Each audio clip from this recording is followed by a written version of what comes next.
And as a disclaimer, like Malika always also said, it's not about copy-paste, it's about reusing it. And I'm into ghetto blasters and music, so I would say it's about remixing the stuff you want.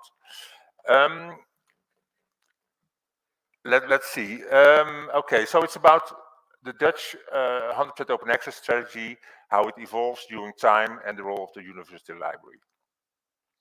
About me, very shortly, I helped the consortium in the strategy, in their open access negotiations, in the way it's managed, and also help university libraries with that. On top of that, I program manager for several national projects on full open access journals and on green. And my background is also the library itself. I had several management functions in the Free University Library of Amsterdam. To know more about the role of the library when it comes to open access and also open science, I think the context is very important, and that can differ per institution.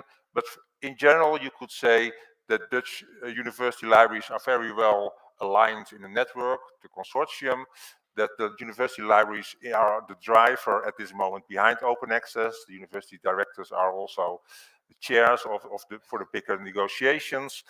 And we already had a strong role when it comes to helping research early 2000s, when it was about managing the repository and also the research information systems that built further, let's say in 2010 till 2015, when it comes to research support. And one of the remarks in the previous fishbowl was the libraries are taken into account too late. Well, we were there at the beginning of the open science strategy discussions in the Netherlands, partly because of what we already did, but also because we facilitated the process. Nobody wants to facilitate all the processes and want to write. We did that. We encouraged everybody to sit on the table, all the experts, and so a lot of the hard work behind the scenes was done by the library in the process, but we also had our say to be part of the National Open Science Strategy.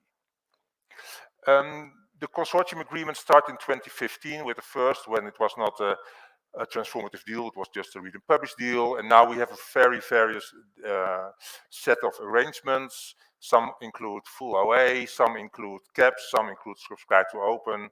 All in all, around 15,000 articles are published as part of the contracts from our consortium. And what you see is that consortium covers all universities and medical centers, and those researchers cover almost all of the Dutch publications, 76% corresponding authors, so that's very important for your deals. I mean, that's corresponding author related, but also 96% of all articles have a university medical center author, and that's also very important because that is related to our green open access strategy. So collaboration is key. I mean, I'm echoing what the previous presenter already said and what is said before. I think what at this moment the Dutch library strategy makes unique is that we both invest heavily in using our collection budget to go to open access, but also invest heavily in green open access. So you could say the library makes use of the tools we already have, the library budget, and for green open access we use the copyright law. That copyright law was very fake. Nobody was able to use it. It was about the right to share after a reasonable time, and there was no researcher using it. But we said, okay, we translate that very vague law into a policy, and we get commitment from all the universities, and we do it as a service. And I think that is, at the essence, something that is core for many libraries. We are good at services, so open access is a service. There's also a downside.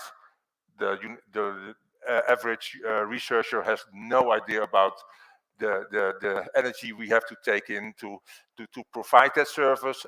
Is something going wrong, then the library has done it. But to do this strategy, we moved, let's say, the whole process of open access, I think, rather rapidly. We are now at 82% of both corresponding and co-author articles, and 50% of all our articles are co-author articles. So there you see that green comes in place because many countries don't have an open access policy.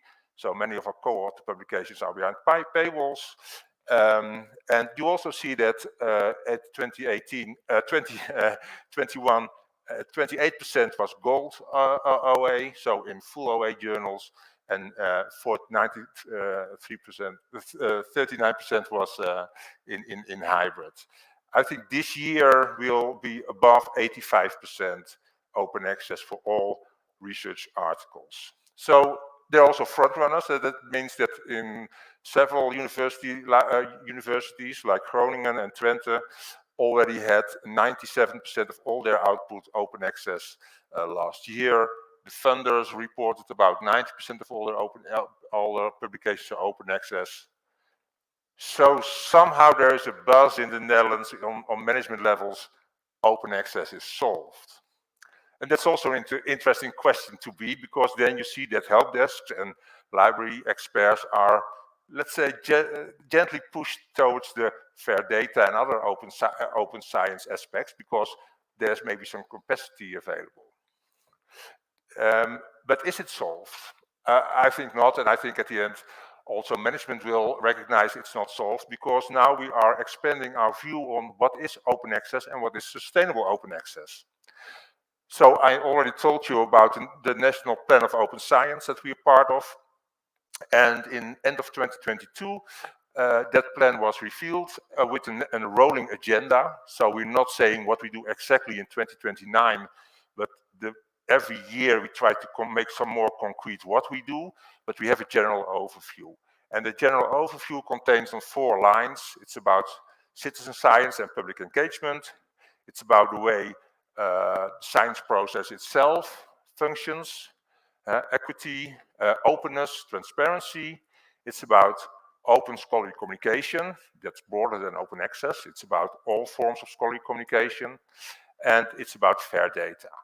And those lines have several pillars that support all those initiatives. And that's about skills and infrastructure. It's about support. It's about policy, and also about recognition and reward. Because if the recognition and reward stays the same, then researchers won't move and will still do what they always have done. Culture eats strategy for breakfast was one of the quotes I noted earlier this day. So for 2020, when you look at scholarly communication in that national agenda, is mentioned in 2030, all scholarly output is open. So it means not only articles, but also books and all other forms of output you can think of. And that has also the idea that we maybe need to move away from the journal and article focus we are now in. Knowledge can also be shared on a blog or on conference proceedings, etc., etc. So it's broadening up, but there's also the idea that the article maybe in the future hasn't that much impact and presence as now has their other forms. What you also see is that we want to aim at a harmonized multi-route approach. So there you see, we recognize we live in a world that is complex, that is fragmented. Of course, we can dream of one total solution, let's say diamond open access, but at this moment, only 2% of all our publications are published in diamond. If we invest tomorrow 20 million euros, that doesn't mean that the next week all researchers change their publication behavior. At the same time, if researchers change the publication behavior and there is no diamond alternative, there's also a status quo. So we have to invest in all those lines, and then hopefully, step by step, we can move away from the current tension on quantity above quality, the pressure, the cost rise, etc. So it's knobs that you can turn on. In the fishbowl, it was also about money and who is going to finance this.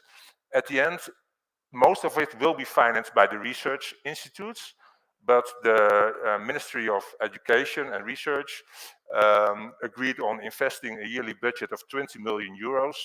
That's the same amount in dollars, and that's about 400 million rand a year to stimulate this whole process. And so to facilitate projects, project managers, the building of infrastructures, the sustainability of that infrastructures, that need to be done by the partners, etc. But you have to get in movement, and there's a 20 million euros a year from the government. And all the parties participate and add additional money. So that means that there are suddenly, it's not that open access is fixed, it means that our roles will change or maybe even become more diverse. So where we are now, and then looking towards 2030, what will the impact be on libraries when it comes to the open access strategy? I will get to that later in the next slide, but before that, I think this is the picture this is what's happening in the Netherlands, and it could well be that in your university or in South Africa in a whole, or maybe in the continent as a whole, you have different speeds. But for us, it was, although open access was a phenomenon from long time ago, the idea of 100% open access and really put energy in it, that was library driven, let's say from 2015 on. The institutions stepped in around 2020 by saying, okay, we need to have an open access strategy, we have to collaborate, we have to have national budgets. And so then it becomes more policy driven, part of an open science strategy, alignment of budgets. That gives more opportunities to libraries, because suddenly it's about how can we align our open access strategies from different libraries, how can we collaborate on new open access projects, which we couldn't do on our own, but now we maybe have the ability to cooperate and to propose projects. The next step, and we are already there, is the researcher-driven, the culture-driven wave. And I think you need those three waves, but it could well be that in some countries it's first the researchers that then demand the library to do something, and then the institutions follow, or otherwise you have an institution that starts, the library follows, and then the researcher.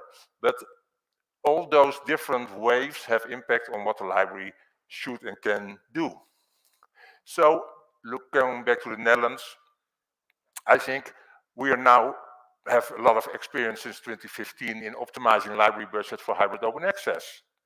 But when we have a more variant portfolio of open access strategies, that also mean there's an opportunity to manage budget for full open access, and also for Diamond. For example, the University of Amsterdam has now a Diamond budget, and they are open. They have calls for Diamond initiatives, and if there's a relationship with their research communities, they subsidize that. Books in the fishbowl was also one of the presenters says we have to have attention for books. There are ebook budget, open access for ebooks is an important part. Many of our libraries have an ebook budget, an open access budget for ebooks, and also try to have lessons learned between them, and maybe one day there's even a national budget. And last but not least, infrastructures.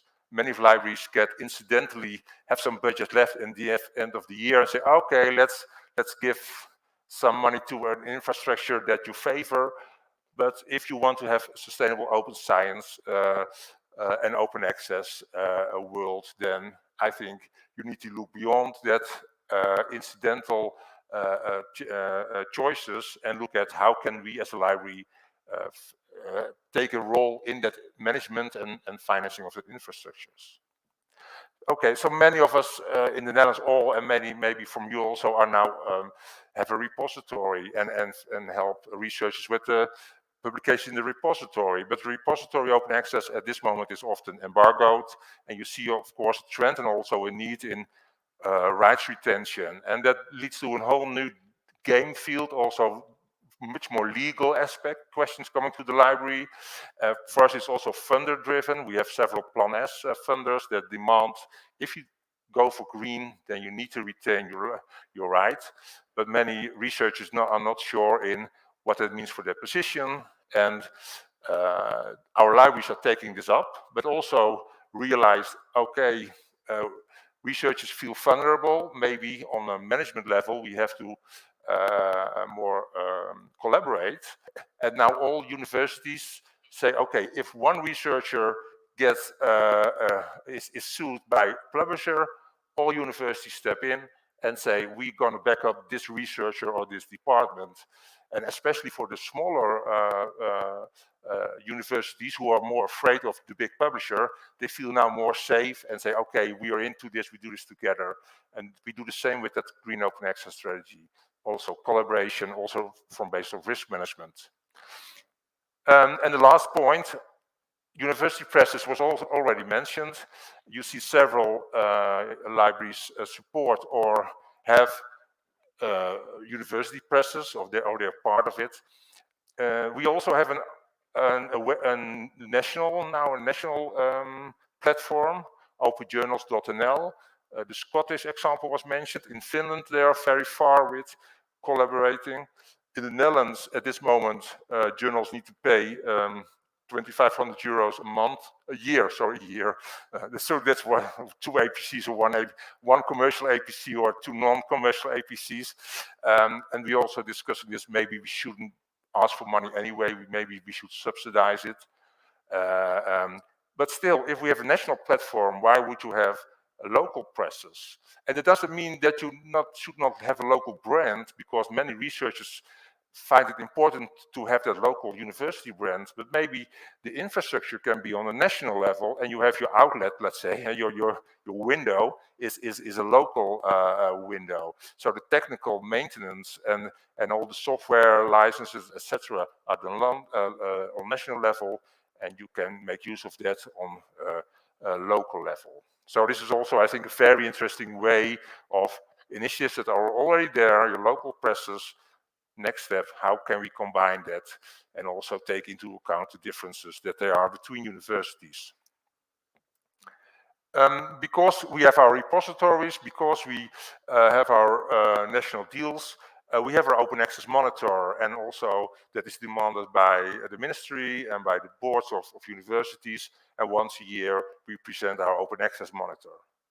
However, if open access is also about books and thesis and other forms, that means, first of all, it should be registered. Hey, that's a task of the library, that's interesting. And also it should be monitored and reported. So now there's a project about broadening up that monitoring, and of course the library will do that. But the library can only do that if there is a policy. And until recently, there was not really an alignment of universities on this topic. But like I already mentioned, after the library wave, there's now also an institutional wave with collaboration and policy and budget. So now it's time to broaden up the scale of open access monitoring and go to open scholarly communication monitoring. Budget for diamonds. What was with us the case that, yeah, you looked if you have some budget left at the end of the year, and they said, okay, what can we do with it? Oh, maybe someone has a good idea, and one year you have some budget, and the next year not. That's not sustainable, of course, from a publisher or an infrastructure that is diamond. And it's important now to do that in a more sustainable way.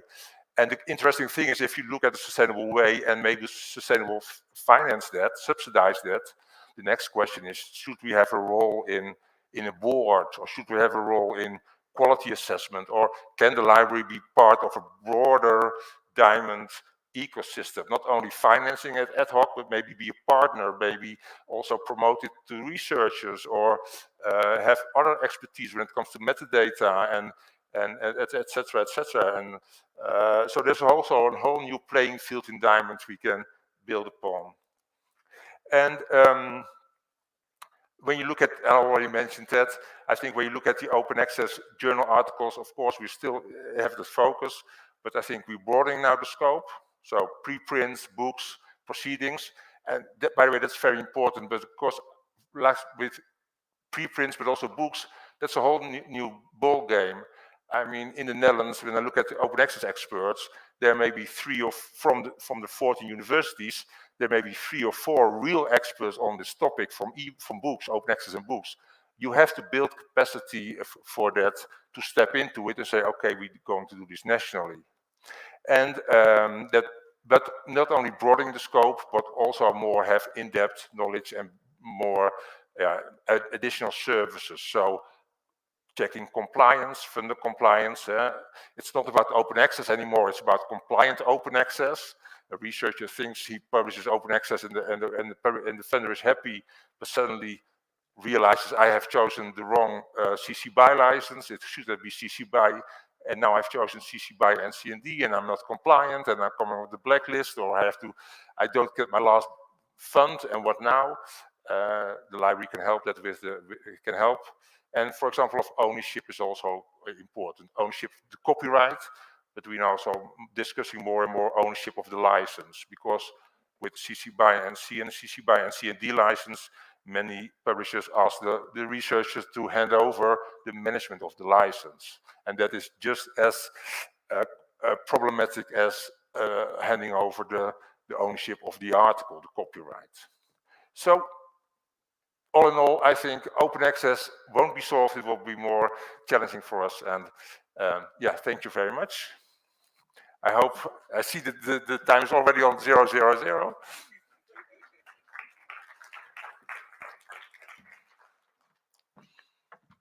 You're so clever, Arjan. You see me standing up. Yeah. That was not a shout of fear, by the way. And thank you again for keeping to your time. So I think, colleagues, it's quite important that we can just give at least 4 minutes for questions. Online, are you there online? I miss you. We don't see you online. Crystal, you are there, I know. Can you show your face? And our colleagues and peers online, can we see you? Questions? I'm just amazed, colleagues, if you have listened to our replica of Glenn. Yeah, but he's not Glenn. Okay, but the service, did you hear what he was talking about? And don't you want to import that and say, Glenn, shake up? Can we clone you into this? So I think we need to have you down here, and then we can clone you a little bit, come quite often. I hope you'll be back. You can register for Stellenbosch.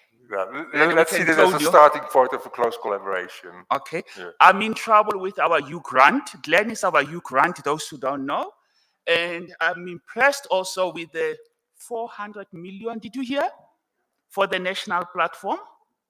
Do you know the South African OSP, National Open Science Platform, how much it's costing? You don't know. Okay, and you know it exists for us because it's driven into Africa. But who's paying for that? But you hear the Dutch, they always do things, even though Elsevier is there, but they do things the good way. They collaborate. I remember with the data archive, yes, dance. Yeah. In the old days, they started dance, and it's still standing even today, even though we talk about the FAIR principles, but dance is standing in 2 legs. Yeah, that's true. Although I have a confession to make. I was reading, because of the discussion this morning was very, very interesting. I was reading about inclusiveness in our open science document, and I have the feeling that inclusiveness in that document is very much related to the Dutch citizens. So one of the takeaways for me is also to discuss what does inclusiveness for open science in the Netherlands means for a global scale. Yeah. So and this is what we want also for us. What does openness mean in the global south? What does social justice means for us? Krista, you are there. We still need to have you. We have one question there. Thank you. Online people are waiting for you. Yes, sir. Okay. A few weeks ago, the entire editorial board of an Elsevier journal resigned en masse basically to protest against the price of APCs, article processing charges, and they've set up their own journal. Do you see this as the start of the floodgates opening? Okay, Anja? Yeah. We are putting you on the spot. Yeah, that's no problem. You are from where Elsevier is, and it's a challenge now. Yeah. Well, I think it's an example of, you see on a regular basis that there are research communities who say we want to change. At the same time, there are also many research communities who are still moving on in the same direction. One of the, I think, challenges we have, or that we can look at champions, role models from researchers, and see, okay, this is the right way that you can also use as a library. to promote open science, not only by library experts but also by champions, and hopefully that will work. And also, I was thinking about tomorrow, today, when it comes to as I believe that Sandik has also demands and requirements regarding equity and diversity. It would be very interesting, of course, if editors and reviewers also look at their own journals and say, are those journals still in line with what we aim? And if not, that not only the library can say this is very important for our deals, but also that researchers think, don't want to participate with this in this system anymore. And so that's why, but also institutes, though, that's why those three waves are very important. If only the library is working on it, it won't happen. If only the institution works on it, it won't happen. And if only the researcher works on it, it also won't happen. It has those three layers, I think, to have impact, sustainable impact. Thank you. I don't see online. I don't see you. Any questions online? Krista, are you there? I was expecting a few more engagements around, as librarians who are sitting here, you posed a question around what are we going to do as librarians with regards to AI? And nobody's saying a thing, Krista. So, Ellen, Kabin, we don't have much time. We need to move. Yes. No abstract, please. Just no abstract. Stop giving instructions. Half a what you have to second, say. it's going. So I actually wanted to ask you, following on the question that we just heard, and we heard about the 400 million rand. Of course, seeing that we don't have time, I was going to ask you just to explain how that works, but that's fine. My biggest concern is this is good and the progress, and we know you've been working on this for a long time. But is the mistake that we're making not that each of us doing it on our own, based on our circumstances, our own local circumstances, and that we just continue to feed the same fat beasts? I totally agree. I do think that, however, the solution is to work from small to large. So you have to first have an approach within your university, then between universities, on national level, on regional level, and then on global level. If you start from no cooperation at all to say, okay, somehow we have to have a worldwide cooperation, that's almost impossible. The challenge is I think, that if everybody tries to have in the circle of influence collaboration, and the North is moving one way and the South another, or the West European is moving towards transformative agreements and America is towards green, then what is the end result? And so that also means for us, we see ourselves as a front runner, but what are the risks? Are researchers that want to have an international career, are they interested in a new recognition and reward system? So that means also that we have several scenarios to be flexible, and hopefully by starting to move, we learn, we improve, we have new partners, we grow, and then adjust and hopefully go in the right direction. But it's impossible to have a master plan on front and then say, now we know where to go. I think you have to start somewhere, and hopefully we can align all those different initiatives. You can continue offline. Yeah, I'm here for the whole week, so. Frederick, from Frederick, it's about the Dutch system. Can you just talk on that a little bit? Would you say that what's the key to the achievement of these huge gains? So I have to admit, there was in the politics in 2015 the idea of it should all be open access, and we took that and said, okay, we now have a target and we make that official. So there you already saw that there was some movement on several levels. I think the most important part is that we, based on a strong consortium, and also we're a front runner, and many publishers were eager to have deals because they also were not aware of how to do it, that we could start off rather quickly and also set our own baselines. So many of us in the world think, okay, project deals set a standard of what is an APC, But that's not our APC. That's not the way we look at it. And we have our own standards. By the way, all of our contracts are open and online and findable. But I think that was one of the successes. I also think that many libraries have strong connection with boards, already have a strong connection with research, and that collaboration started early. And I think we are a small country that is well organized by definition. I think that's also a strong point. Your strong point, it's a Dutch thing, you are well organized. We get the message. Thank you very much for this session. We move on to, thank you very much, Arjan. They still engage with you. You have 3 more presentations to do, so they'll see you more. And what they are missing, I want you to show my guys your energy saving and sustainable development goal cell phone. You don't know, guys. You have not seen a thing.